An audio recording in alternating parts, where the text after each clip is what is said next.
you're just like me, okay, that you cannot do your own hair by yourself, you cannot cornrow your own hair by yourself, you can't actually do anything when it comes to hair, that is me. I can't, okay, I can't just do it. That's always my word. But I pick up that courage to start doing something about it. And you also the previous one I did in my video, how excited I was just to be able to roller set. Okay, that is how bad it is.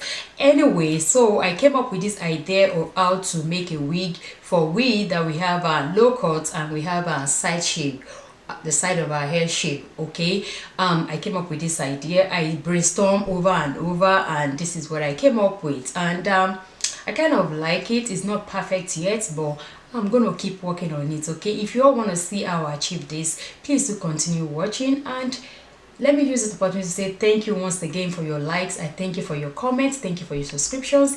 Thank you to my old and my new subscribers. I appreciate you all. God bless you all. And please continue watching. Don't forget to subscribe if today is your first time coming across my channel. Do you know that subscription is free?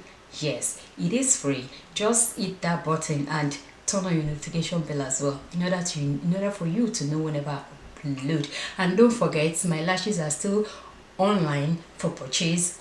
demidazzling.com, that's my website. In order for you to, if you want to buy my lashes, they are still up there for purchase. Thank you all so much for those that have purchased in the past. I appreciate you all, and thank you all for your support. God bless you all. So without wasting much of your time, let's jump right into this video.